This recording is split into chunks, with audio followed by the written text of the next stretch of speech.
शनिवार की रात 3 आदमी अंधेरे में हाथों में ढकी हुई थाली लिए आगे बढ़ रहे थे। कुछ देर चलने के बाद वे एक घर के पास पहुंचे। अब सब लोग साथ रहना, कोई भी अलग मत होना। उसकी बात सुनकर बाकी दोनों आदमी गहरी रात के अंधेरे में चारों ओर देखने लगे कि कहीं कोई और तो नहीं है। अब और देर करना ठीक नहीं होगा, जल्दी काम खत्म करके यहाँ से लौटना होगा। तीनों घर का फाटक खोलकर पीछे की ओर जाने लगे। कुछ ही देर में वे एक तालाब के किनारे पहुंच गए। तालाब का पानी पूरी तरह काला था और बिल्कुल स्थिर था। तुम लोग यहीं रुको, मैं थाली तालाब के पास रखकर आता हूँ। यह कहकर वो थाली तालाब के किनारे रखाया और उसका ढक्कन भी हटा दिया। थाली में तरह तरह के खाने के व्यंजन सजे हुए थे। चलो चलो, यहाँ खड़े रहने से कोई फायदा नहीं, ये कहकर वे वापस मुड़ने लगे। अरे जरा रुक कर तो देखें क्या होता है। सच में कोई इस खाने को खाने आता है या कोई आदमी छिप कर आकर खा जाता है? क्या तू पागल हो गया है? यहाँ रुकना ठीक नहीं है। तू पहली बार आया है इसलिए ऐसी बातें कर रहा है। अरे अगर तुम लोगों को जाना है तो जाओ, मैं आज उस पेड़ के पीछे छिप कर देखूंगा कि यहाँ कौन आता है। बाकी दोनों उसे अकेला छोड़कर नहीं जा सके।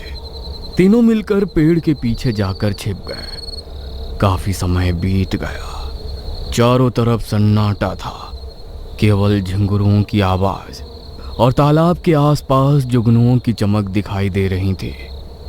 मुझे तो लगता है यहाँ कोई नहीं आता, ये सब लोगों का भ्रम है। उसी समय दूर चर्च की घंटी सुनाई दी। 3 बार टन टन की आवाज आई, यानी रात के 3 बज चुके थे। और तभी अब वो देखो उधर, तालाब का पानी कैसे कांप रहा है। कहते कहते तीनों तालाब की ओर देखने लगे। उन्होंने देखा कि तालाब के ठीक बीच से कोई बाहर निकल रहा है। गहरे अंधेरे में पहले कुछ समझ नहीं आया, लेकिन थोड़ी देर बाद उसकी आकृति साफ दिखाई देने लगी। वो तो तीनों की जुबान जैसे बंद हो गई, क्योंकि जो चीज तालाब से बाहर निकली थी वो कोई साधारण इंसान नहीं थे। उसे देखकर कोई भी समझ सकता था कि वो इंसान नहीं हो सकती। उसका सबसे डरावना हिस्सा उसकी आंखें थी। जहां आंखें होनी चाहिए थी वहां 2 काले गड्ढे थे। उसका पूरा शरीर काला था। शरीर के कई हिस्सों से मांस गायब था। लंबे समय तक पानी में भीगे रहने पर शरीर जैसा हो जाता है, उसका शरीर वैसा ही लग रहा था। वो तालाब से निकलकर खाने की थाली के पास आकर बैठ गई और बहुत भूखे की तरह खाना खाने लगी। रहता है, अब यहाँ रुकना ठीक नहीं, अभी चलते हैं। मुझसे सच में गलती हो गई, अब कभी अविश्वास नहीं करूंगा। वे एक बार फिर तालाब की ओर देखने लगे। तभी उन्होंने ऐसा भयावह दृश्य देखा कि उनकी जान सूख गई। वो भयानक आकृति अब भी खाना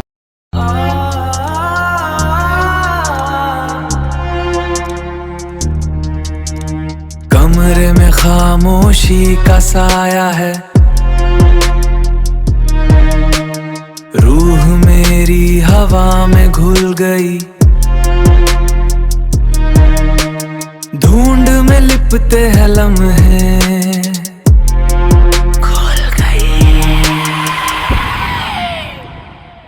समा गई।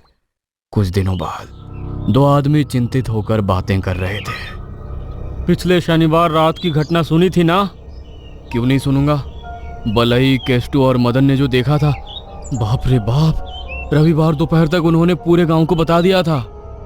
उन्होंने तो ये भी कहा है कि अब कभी उस घर या तालाब के पास नहीं जाएंगे। इस शनिवार कौन जाएगा कौन जाने। तभी हरिन भागता हुआ आया। अरे हरिन, तू ऐसे भागता हुआ कहाँ से आ रहा है? अब क्या हो गया? अरे उस घर में जिसके पीछे वो भयानक तालाब है, वहाँ नए किराएदार आ गए हैं। किराएदार आए हैं तो इसमें मुसीबत की क्या बात है? मुसीबत है तभी तो कह रहा हूँ।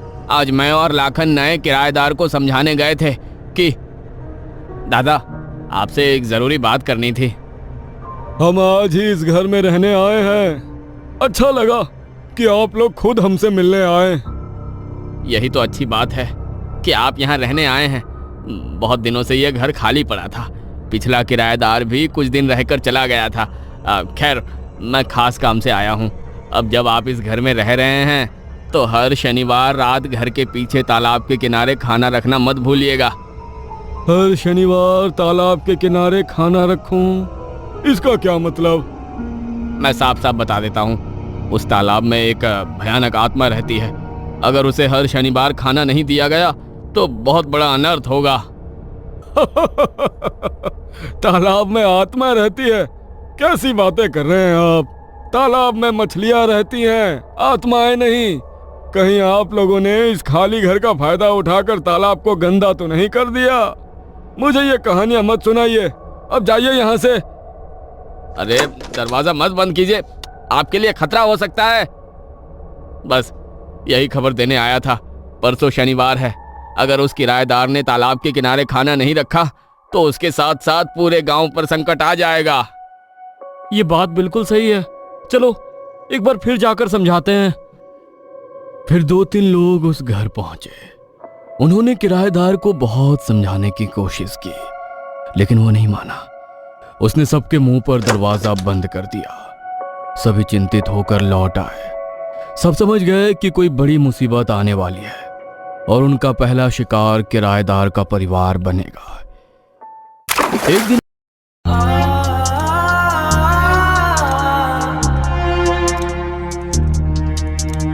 कमरे में खामोशी का साया है, रूह मेरी हवा में घुल गई। उधर किराएदार अपने ढूंढ कमरे में कहीं लिपते नहीं हैं मिला। लम्हे। उसके पास उसका छोटा भाई अर्नब भी सो रहा। अचानक अर्नब को लगा जैसे कोई ठंडी सांस उसके शरीर को छू रही हो। उसने धीरे धीरे आंखें खोली और देखा कि एक विकराल चेहरा उसके ठीक ऊपर हवा में मंडरा रहा है।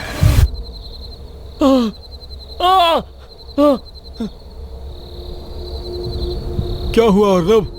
तू ऐसा क्यों चिल्लाया? भैया वो देखो, कमरे के कोने में कोई खड़ा है। वो खाना मांग रहा है। अरे कहाँ? यहाँ तो कोई नहीं है। तूने सपना देखा होगा। नहीं भैया, वो देखो खाट के नीचे चला गया। उसे खाना दो, नहीं तो वो जाएगा नहीं। किराएदार कुछ समझ नहीं पाया। उसने खाट के नीचे भी देखा, लेकिन वहां कोई नहीं था। यहाँ से चले जाओ, यहाँ कोई खाना नहीं है। सुबह होते होते अर्नब बेहोश हो गया। कुछ ही घंटों में उसका चेहरा इतना बदल गया कि विश्वास करना मुश्किल था। सुबह गांव के लोग वहां पहुंचे। उन्हें अनहोनी का अंदाजा तो पहले से ही था। किराएदार गांव के लोगों को देखते ही फूट फूट कर रोने लगा।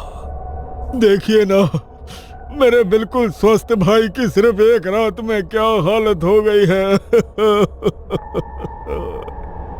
हमने आपको बार बार कहा था कि शनिवार की रात तालाब के किनारे भोजन नहीं रखोगे तो मुसीबत जरूर आएगी। मुझसे बहुत बड़ी गलती हो गई। आप लोग मेरे इकलौते भाई को बचा लीजिए। माँ तो पहले ही गुजर चुकी है, उसके अलावा इस दुनिया में मेरा कोई नहीं है। अच्छा, आप रोइए मत। आपको और इस काकन झोड़ा गांव को केवल जटेश्वर तांत्रिक ही बचा सकते हैं। पिछली बार भी उन्होंने ही हम सबकी रक्षा की थी। अरे नगेन, तू बिल्कुल देर मत कर।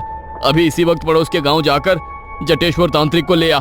उन्हें हमारी मुसीबत के बारे में जरूर बताना, वे अवश्य आएंगे। ये सुनते ही नगेन तुरंत निकल पड़ा। आप चिंता मत कीजिए, आपका भाई अभी पूरे दिन सोता रहेगा। उसके पास बिल्कुल मत जाइए और ना ही उसे जगाने की कोशिश कीजिए। अगर रात होने से पहले जटेश्वर तांत्रिक आ गए तो कोई समस्या नहीं होगी। अच्छा, इस घर का रहस्य क्या है? कृपया बताइए। किराएदार का सवाल सुनकर सब लोग डर कर एक बूढ़े आदमी की तरफ देखने लगे। बूढ़ा आदमी कुछ देर चुप रहा, फिर बोलना शुरू किया। आज इस घर की जिम्मेदारी भले ही नरेन के पास हो, लेकिन यह असल में ब्रज किशोर का घर है। नरेन ब्रज किशोर का भांजा है।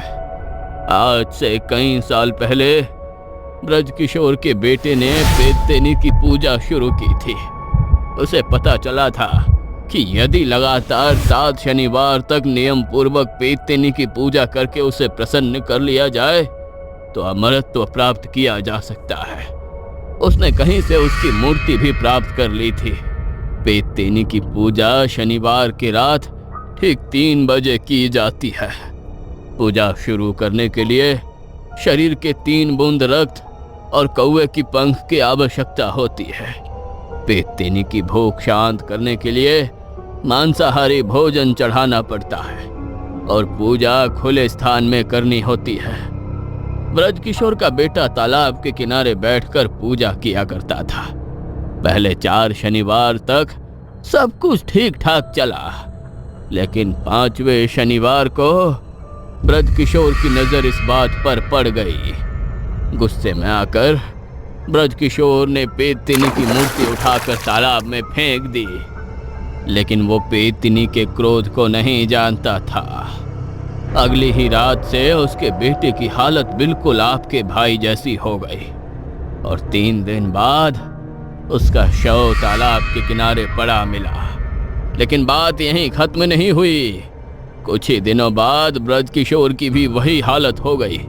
दिन भर वो पूरे गांव में घूम घूम कर पेतनी के बारे में बताता रहता था। शुरू में किसी ने उसकी बातों पर विश्वास नहीं किया, लेकिन 3 दिन बाद उसका शव भी उसी तालाब के पास पाया गया। इसके बाद काकन झोड़ा गांव के 5 और लोगों की ठीक उसी तरह मृत्यु हो गई। तब किसी को समझने में देर नहीं लगी कि पेतनी की कुदृष्टि इस गांव पर पड़ चुकी है। उसी समय जटेश्वर तांत्रिक आए और उन्होंने हम सब की रक्षा की। उन्होंने पेतनी को उसी तालाब में बांध दिया और जाते समय कह गए कि हर शनिवार रात उसे भोजन चढ़ाना होगा। आपने कल रात भोजन नहीं रखा, इसलिए पेतनी फिर से तालाब से बाहर आ गई है। असीम बूढ़े आदमी की सारी बातें सुनता रहा और उसकी आंखों से आंसू बहते रहे। रात होते होते जटेश्वर तांत्रिक वहां पहुंच गए। चिंता मत कर, तेरे भाई को कुछ नहीं होगा। रात काफी गहरी हो चुकी थी। जटेश्वर तांत्रिक तालाब के किनारे बैठकर मंत्रोच्चार करने लगे। उनके सामने अग्निकुंड जल रहा था। पेतनीय रक्षाय अकुशा निमित्य मुक्ताय विरेहा। कुछ दूरी पर खड़े सभी लोगों ने देखा कि एक डरावनी काली आकृति असीम के भाई के शरीर से निकलकर अग्निकुंड के सामने 3 बार चक्कर लगाती है, फिर तालाब के किनारे रखा भोजन खाती है और उसके बाद तालाब के पानी में समा जाती है।